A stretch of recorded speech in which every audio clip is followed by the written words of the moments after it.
Bonjour à tous et bienvenue à nouveau pour une nouvelle partie de Pathfinder, le jeu de cartes, où nos héros, Amiri, Lini et Ranzak, sont à l'heure actuelle en train d'essayer de remporter le dernier scénario de l'aventure 2.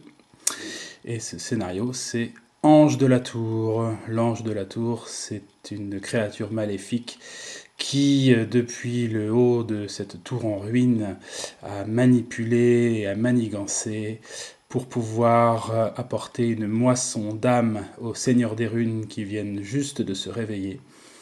Et ma foi, alors que tout ce complot nous est encore bien inconnu, nous allons tenter de mettre fin à l'existence de cet ange, car depuis plusieurs semaines, cette moisson d'âme est accompagnée évidemment d'une moisson de meurtres et d'assassinats. Et nous avons enfin trouvé la responsable de ces massacres dans la région. Donc voilà. Alors, cette nouvelle mission, les Anges de la Tour, il y a quelques règles assez intéressantes à connaître pour ce scénario. Donc on voit que nos amis commencent là, à la Syrie, donc on se rappelle que c'était le siège de la secte. Il y a le sanctuaire de la Mashtu qui est à nouveau là, une salle de trône, un temple, le sombre clocher, donc sûrement le lieu officiel où réside notre ennemi, et à nouveau les portes de la ville. Donc on revoit à peu près les mêmes régions que la partie précédente contre les écorcheurs. Alors les règles ici, cette région-là, tout tourne autour du sombre clocher, cette région-là, la région du sombre clocher, ne peut pas être fermée, même temporairement, tant que toutes les autres régions n'ont pas été fermées. Donc le combat final se déroulera bien ici, ça c'est sûr.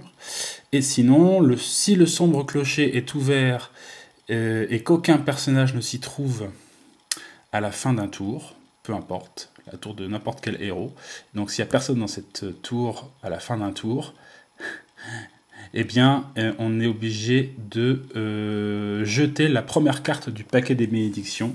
Donc ça nous fait perdre du temps, on avance le timer. Donc il faut le plus possible avoir quelqu'un qui soit dans cette tour pour quelque part surveiller, j'imagine, et puis faire en sorte que cette tour soit sous notre contrôle.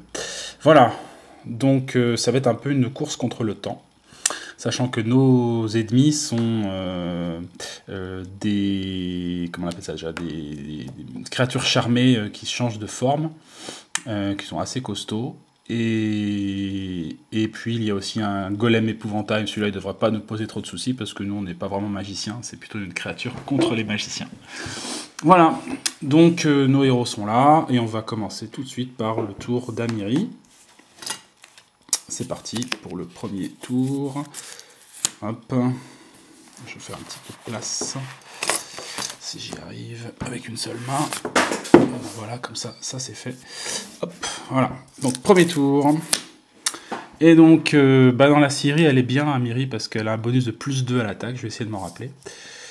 Et c'est vrai que la partie précédente, j'ai fait pas mal d'erreurs en début de partie. C'est pas évident hein, de réussir à tout gérer. Oh, c'est pas croyable. Ah, je vous jure que j'ai tout mélangé. Hein. Je tombe direct sur le boss. Et ben, c'est comme ça, hein, qu'est-ce que je vous dise. Ben voilà, ça nous permet de voir ce que c'est. Hein. Alors, Xanesha, c'est une Lamy. Alors, type monstre, test d'élimination, sagesse 10 ou combat 14. Et après, on a un deuxième test de combat. Donc, soit sagesse et combat, soit combat et combat. Sachant qu'elle est donc plus 2, elle. Hein. Pouvoir. Si vous ratez un test de combat, vous ne pouvez plus jouer d'armes ni de sorts pour le reste du tour. Eh bien, on l'a trouvé tout de suite, direct. Alors, je me tourne tout de suite vers mon ami Lini. Mon ami Lini, qui a un sort qui s'appelle Sanctuaire. Divin, magique, mental et basique. Pouvoir, jeter cette carte pour permettre à un personnage situé dans la même région que vous, donc Amiri, puisque nous sommes tous au même endroit, d'échapper à un monstre. Placez ce monstre sur le dessus du paquet de région s'il vient de là. Si vous n'avez pas la compétence divin, bannissez cette carte après l'avoir jouée. Donc, elle n'est pas immunisée au mental, l'ami, donc ce sort peut très bien être utilisé, et je ne vais pas me gêner. Je vais le faire. Alors, pourquoi? Tout simplement parce que du coup, je sais qu'elle va rester là, Xanesha, et on va aller tranquillement fermer les autres régions au plus vite.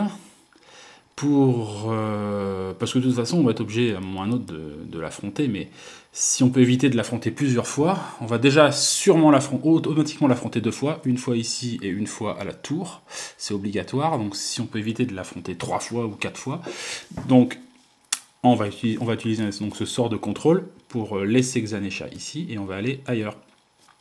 Donc à la fin du tour, elle a le pouvoir Amiri de se déplacer, donc elle va le faire, et évidemment elle va aller à la tour.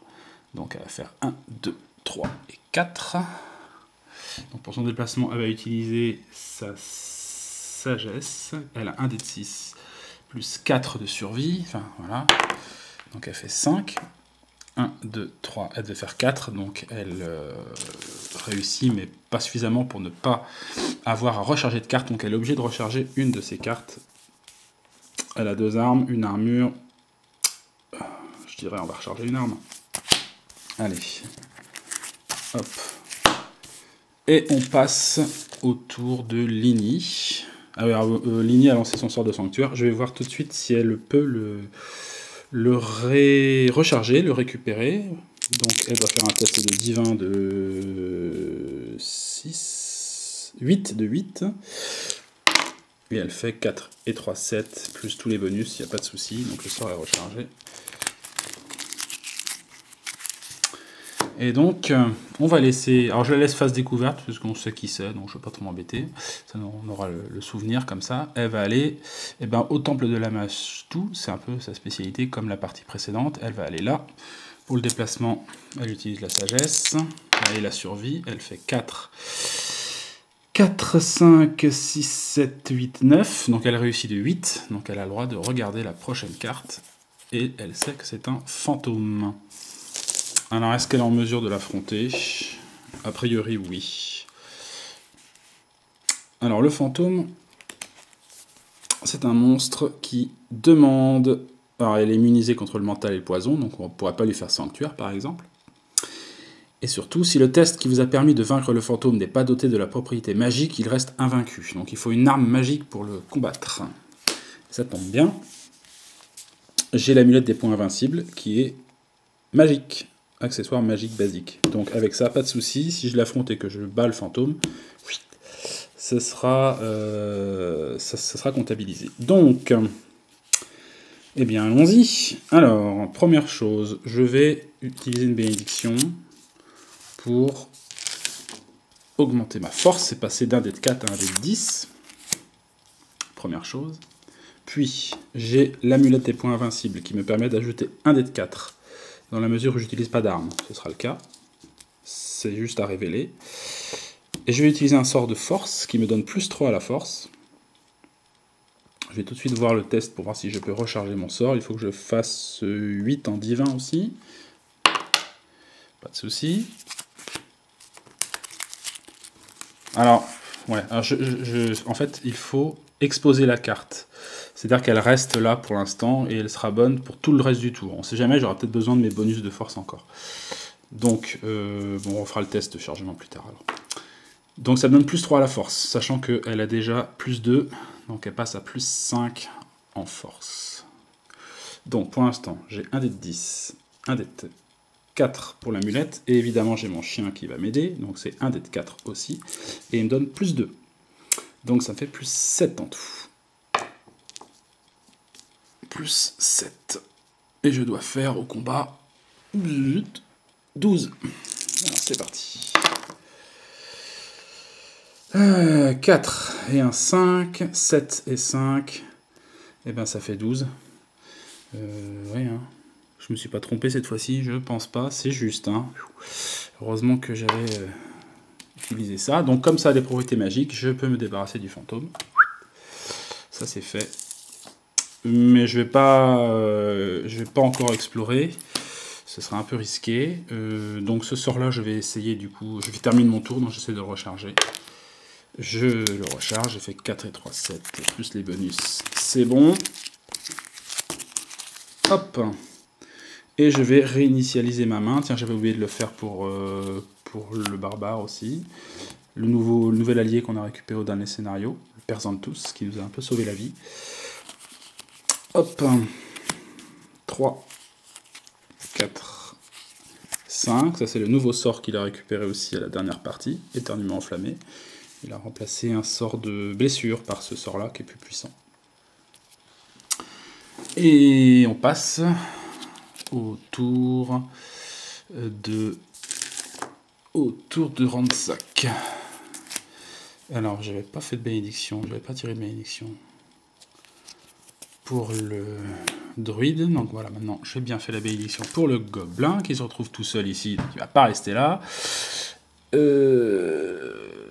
Donc évidemment, on a vu qu'à la fin du tour, il y avait quelqu'un. À la fin du tour du barbare, il y avait quelqu'un. Et à la fin du tour du druide, il y avait quelqu'un ici. Donc on n'a pas à perdre du temps, quoi. Ça, c'est une bonne chose. Alors, la sombre clocher, on a le temps. Hein. Donc il va plutôt aller accompagner pour une fois le druide. On va voir ce que ça donne. Donc il se déplace d'une case. Lui, il a un dé de 4 plus 5 de survie. Donc je fais 4 et 5, 9, donc c'est pareil, j'ai réussi de 8, donc il peut regarder aussi la carte. Et donc la prochaine rencontre, ce sera une lame tranchante. C'est un piège élite qui demande un test dextérité sabotage 9, et qui, si il n'est pas vaincu, tous les personnages de la région prennent un dé de 4 points de dégâts. Donc le piège... Tout se déroule à merveille, puisqu'il a justement un sort de découverte des pièges. Ça sert vraiment à ça. Donc lui, en dextérité et désamorçage, il a un dé de 10 plus 1 plus 1 plus 2, donc. Un dé de 10 plus 2. Je mets le plus 2 sur la lame tranchante là-bas, si j'y arrive. Toc. Et donc, grâce au sort, il va rajouter 2 dés. Donc 3. Avec ça, plus 2, il faut faire 9. Pas de souci, ça réussit. Alors, le découverte des pièges, il n'a pas la compétence divin, donc ce sort est banni. C'est un parchemin, en fait. Voilà, ici c'est battu. On gagne rien de spécial à l'avoir battu, sinon on ne prend pas de dégâts, c'est déjà ça. Hop. Et puis, j'aurais pu, avec le pouvoir, j'aurais pu aussi échapper, hein, parce que ça c'est un fléau. C'est pas seulement les monstres, hein. Je peux aussi dire, bah vas-y pour le piège, Coco. Mais bon, c'était quand même lui le plus amène de se prendre un piège. Donc, on va s'arrêter là. Hop. On récupère une carte pour faire cette carte. Et on passe au tour suivant. C'est le tour d'Amiri qui se trouve donc dans la tour. Alors la tour c'est spécial, le pouvoir est un peu particulier. Pas forcément super sympa. Alors, au début de votre tour, rechargez votre main et tirez autant de cartes que la taille de votre main le permet. Donc là, ça va faire vraiment tourner le deck. Alors avec un peu de chance, ses armes sont bien réparties, mais elle peut très bien se retrouver sans armes. Donc elle va recharger ces 4 cartes.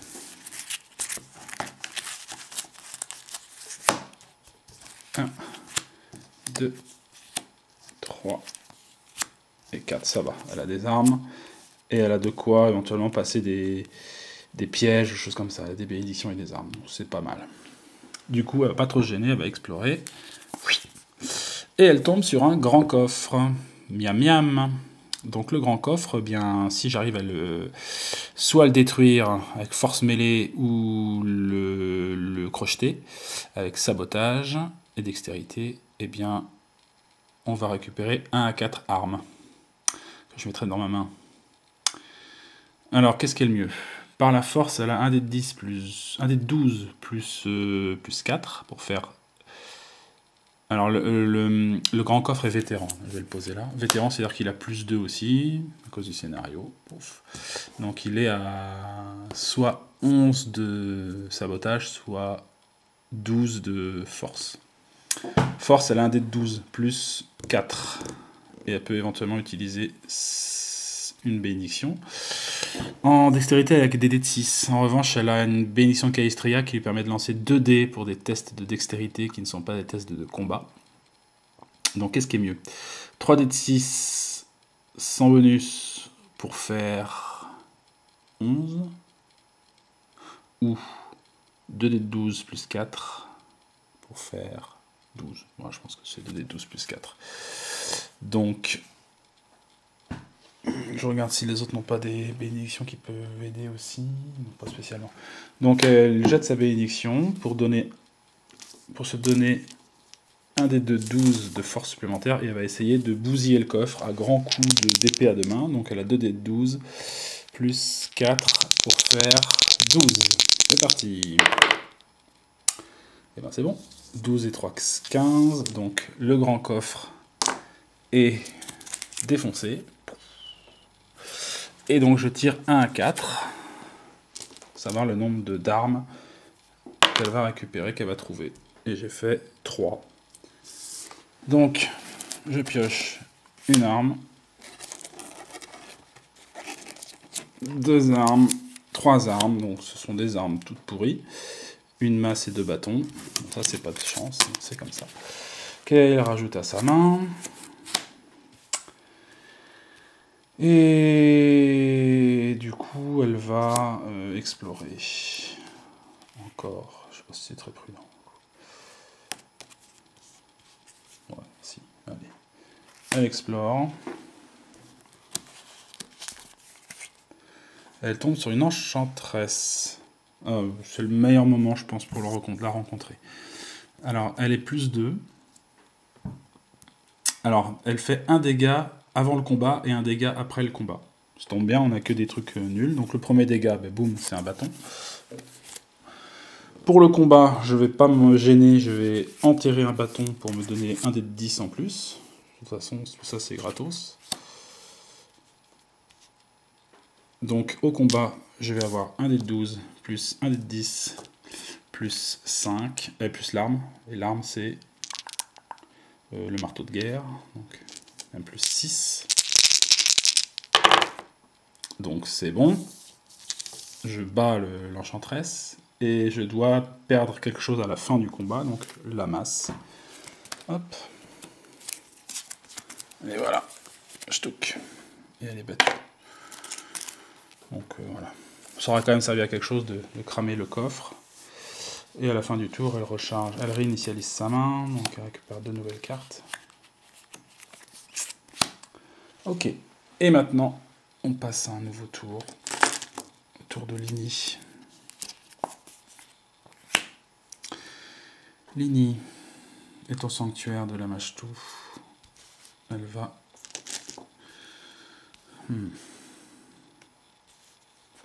Alors elle a un sort d'augure.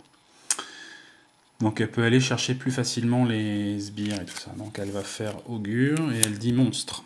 Donc elle regarde les 3 premières cartes du paquet. Une bénédiction. Un sort de nuage toxique. Et une autre bénédiction. Il n'y a pas de monstre. Donc il faut que je remélange le paquet. Voilà, on sait un peu ce qu'il y a dans le paquet, mais j'ai pas trouvé de monstre à... Donc je vais brasser du coup le paquet, c'est déjà ça. Je fais ça tout de suite. Bon, j'ai récupéré aussi, j'ai pu recharger mon sort d'augure. Et maintenant, je vais fouiller. Et je tombe à nouveau sur une bénédiction. Cette fois-ci, je me la prends dans la gueule. Donc, je prends 2 dégâts irréductibles. C'est-à-dire que je suis obligé de perdre deux trucs. Je pagaie, il faut que je garde mon chien, c'est trop important. Un sort de combat, c'est vraiment important. Donc, je vais perdre mon médaillon et mes 2 médaillons, en fait. Mes 2 amulettes médaillons. Toc, voilà. La bénédiction, je réussis automatiquement le test. Il faut faire 5 en divin et j'ai déjà 2D plus 4. Donc je suis obligé de faire 5. Voilà. Je suis un peu tenté d'aller d'aller continuer, mais si je reprends 2 dégâts, je perds mon chien et mon sort, quoi. C'est un peu risqué. Donc je reste là. Je recharge, je réinitialise ma main. Et je passe au tour de Ranzak qui va rejoindre, je pense quand même. Est-ce qu'il veut pas faire un peu d'expédition tout seul? Un petit peu de temps en temps, ça peut être pas mal quand même. À un endroit où il n'y a pas trop de monstres. Bah, il y a le temple par exemple, il pourrait vider le temple assez facilement. Il n'y a pas le boss.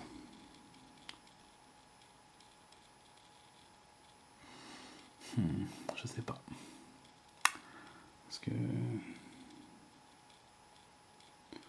il n'est pas très bon au test quand même. Donc 1 dé de 4, 2 dé de 4, plus 1. Salle du trône. Il va aller à la salle du trône. Allez, hop. Il se déplace de une case. Une région. Donc il a un dé de 4 plus 4, plus 5 pour le déplacement. 5 et 4, 9. Donc il réussit de 8. Il peut à nouveau espionner. Il voit que le prochain monstre à tuer, c'est un spectre. C'est aussi un monstre qui doit être tué par la magie. C'est bon, il a ce qu'il faut, puisqu'il a une dague magique. Un arc-long magique. Il a a priori ce qu'il faut pour le combattre. Hein. Donc il va y aller. Donc le spectre a 11 de combat.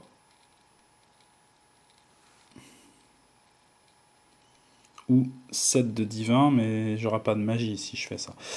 Parce que j'ai pas de bonus magique sur mon test de divin ou de sagesse. Enfin de sagesse, parce qu'il a pas divin lui. Donc 11 de combat. Voilà, on fait ça. Alors, donc, il va utiliser sa dague. S'il recharge sa dague, il a le droit à un dé de 4 en plus, donc ça lui fait 2 dés de 4 plus 1. 1 dé de 4, 2 dés de 4 plus 1.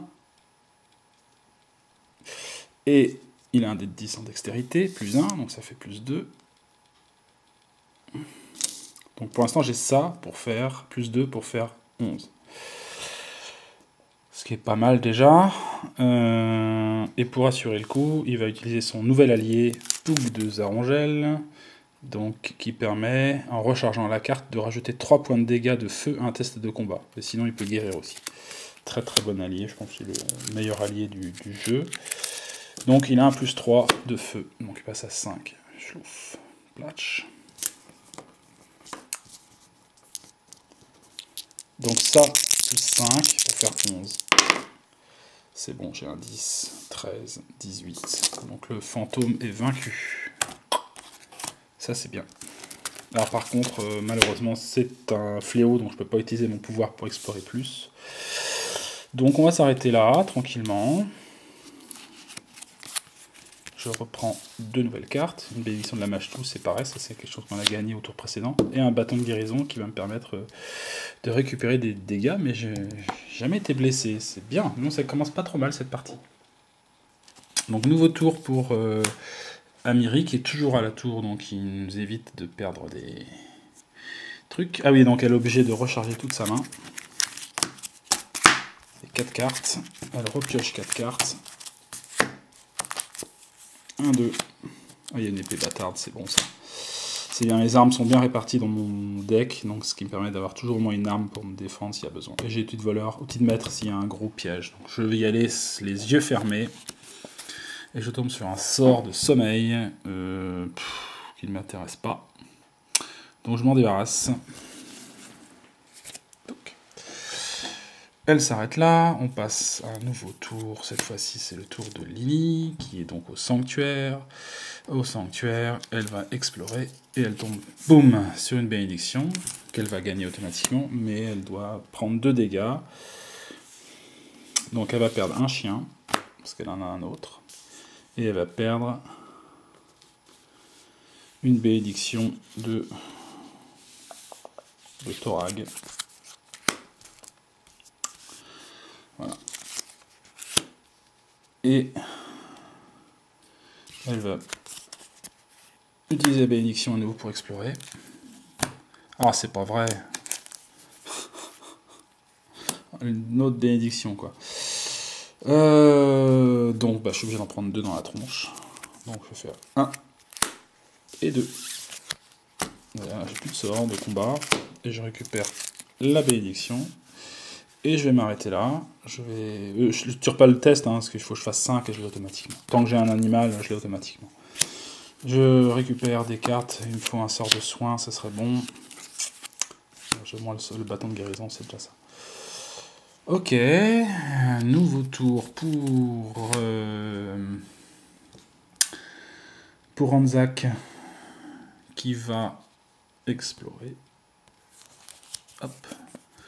Alors, un sort de détection de la magie. Bon, il devrait l'avoir assez facilement, parce qu'il faut faire 2 avec un test d'intelligence. Il a un bonus de plus 1, donc je vais même pas faire le test.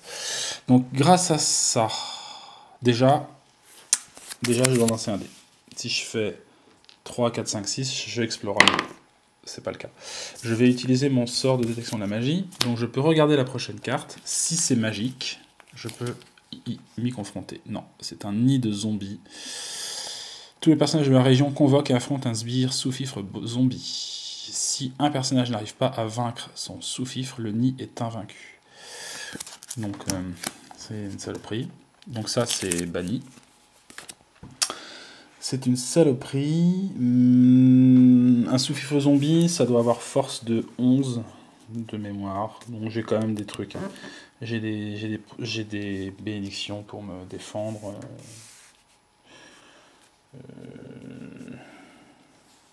Donc pas tout de suite, mais une prochaine fois,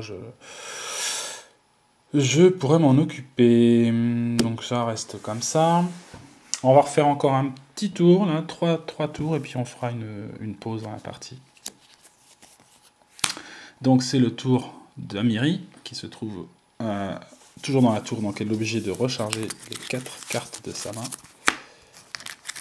Et de repiocher à nouveau 4 cartes. Ouais, le retour de la grande hache. Cambrioleur s'il y a des pièges. Une épée à deux mains. Et une armure. Bon. Elle y va, c'est bon, pas de problème. Elle tombe sur un arc long, c'est une arme de distance. Qui n'intéressera personne, donc elle le jette. Hop. Ok, on passe au tour de Lini. Lini, alors pour rappel, il y a une bénédiction de chez Lini ici, donc s'il l'utilise, il ne la perdra pas, ce tour-là. Alors, elle a encore un sort d'augure, mais bon, c'est pas trop la peine de l'utiliser, je pense. Elle a son bâton de guérison, donc elle va utiliser le bâton de guérison, déjà. Hop. Elle le recharge, et donc elle va récupérer une de ses cartes. Donc, il y a 1, 2, 3, 4, 5, 6, 7, 8. Donc, elle va utiliser un dé à 8 faces pour savoir quelle carte elle va récupérer. La quatrième, 1, 2, 3, 4, donc c'est une bénédiction de Torag, qui est rechargée. Elle a quand même 7 blessures. Hein. Ça fait mal, hein, le temple. Hein. Et elle va explorer. Donc elle tombe sur un sort de nuage toxique. C'est un sort de magicien, intelligence profane 8. Elle va tenter de le prendre. Cette fois-ci, j'aurai pas enterré de carte pour éventuellement le filer à Ranzak puisqu'il a utilisé son parchemin. 8 d'intelligence. Donc elle a un dé de 6 d'intelligence plus son chien, et oui, qui va l'aider à déchiffrer un sort de nuage toxique. Et plus 3. 5, 6 et 3, 9. Donc c'est bon, il récupère le sort de nuage toxique. Et elle va le garder. Non, elle va le jeter. Ça fait quoi? Ça permet de rajouter un dé de 6 au test de combat jusqu'à la fin du tour.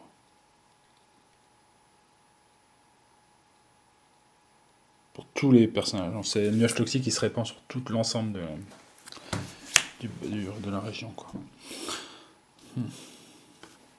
Ouf. Allez, je le jette. Ça, je pourrais le filer à Ranzak. Et c'est tout. Je réinitialise ma main, donc une nouvelle bénédiction. Et c'est au tour de Ranzak,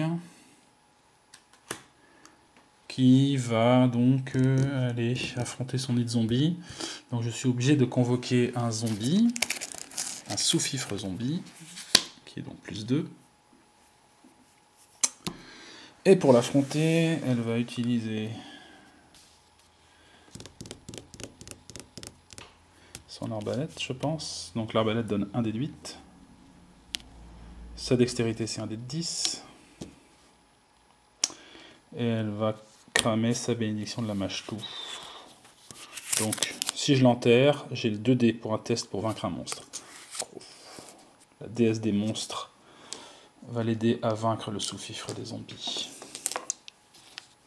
2 dés en plus. Donc tout ça plus 1 pour faire 11. C'est bon. Battu. Ok. Adieu le nid de zombie. Tous les personnages de la région convoqués. Bah, c'est bon, mais c'est là cette région-là. Si le nid, si un personnage n'arrive pas à vaincre, c'est pas le cas, donc c'est viré. Alors c'est toujours pas malheureusement une aubaine. Donc il va cramer une bénédiction pour explorer. Ah bah voilà, chemise de masse elfique, ça c'est bien. Vigueur 6, lui déjà 1 dé de 12, plus 1, c'est sa constitution et sa vigueur, plus 1 dé de 4 avec son pouvoir de récupération d'aubaine, et je dois faire 6. J'ai plus 2 donc. 4 et 3, 7 et 2, 9. Donc hop, je récupère ça, je lance un petit dé de 6. 6, donc il explore. Ça y est, maintenant il est parti à chercher, à fouiller, il trouve un arc court. Arc court vers 3 de dextérité. En dextérité, il a un dé de 10 plus 1, plus un dé de 4 plus 1, donc c'est réussi automatiquement. Il récupère l'arc, il relance un dé. Il explore à nouveau. Une longue vue. C'est bien ça, une longue vue. Alors, c'est sagesse, perception. Sagesse, il a un dé de 4 plus 2. Donc plus un autre dé de 4. Ça fait 2 dés de 4 plus 3. Donc c'est automatique aussi. Il lance à nouveau un dé de 6. Il fait 5. Donc il explore encore. Une cape elfique. Décidément. 1 dé de 10 plus 1 dé de 4 plus 2. C'est bon. Il creuse là. Je relance un dé de 6. 4, il est obligé d'explorer. C'est la frénésie. Et il va finir par tomber sur un monstre, évidemment. Mais là, cette fois-ci, il est tout seul. Enfin, il a pas mal de trucs. Hein. Enfin, on va voir si ça va lui servir. Alors, bah déjà, la côte de maille, ça va le protéger. S'il y a un pépin. Ça, j'avais utilisé. Hein. Ah non, j'ai pas utilisé encore ça. Je n'ai pas utilisé encore, mais là, c'est trop tard. On est déjà dans une convertation. Alors, il a son arbalète légère. Donc, le zombie géant, il faut faire 13. C'est un gros monstre. Donc, il a plus 1 dé de 8, plus 1 dé de 10, plus 1. Plus 1. Voilà. Voilà ce qu'il a au combat. C'est pas terrible. Hein. Il va faire appel à ses copains, je pense. Notamment à Lini, qui va utiliser une bénédiction de Shailin pour lui rajouter non pas un dé de 10, mais un dé de 8. C'est déjà ça. Et puis ça va être à peu près tout, quoi. Donc, ça plus 1, il faut que je fasse 13. Allez, un coup d'arbalète bien placé, en plein dans l'œil du zombie géant. Ouais, super. 9 et 8 et 7. Donc le zombie géant, qui est une espèce de cyclope géant mort-vivant, prend un carreau d'arbalète en pleine tête. Schlunk. Et voilà. Il est vaincu. Alors j'ai 2, 4, 6, 8 et un 9. J'ai 9 cartes. C'est beaucoup trop. Hein. Déjà, il va utiliser sa baguette de son bâton de guérison. Donc il recharge le bâton et il va guérir. La seule blessure qu'il a à l'heure actuelle, c'est la bénédiction. Ça déjà, ça c'est fait. Il lui reste encore 2, 4, 6 et de 8. Et il va utiliser sa longue vue pour aller voir les deux prochaines cartes. Et il va pouvoir... peut-être qu'au prochain tour, il essaiera de se prendre la fronde d'abord et finir par le monstre. De toute façon, il y a de grandes chances qu'il réussisse à enchaîner les deux.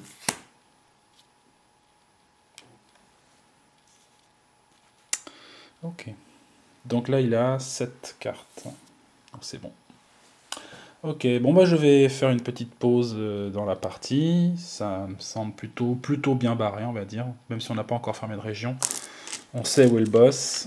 Les paquets descendent plutôt pas mal. Donc suite au prochain épisode.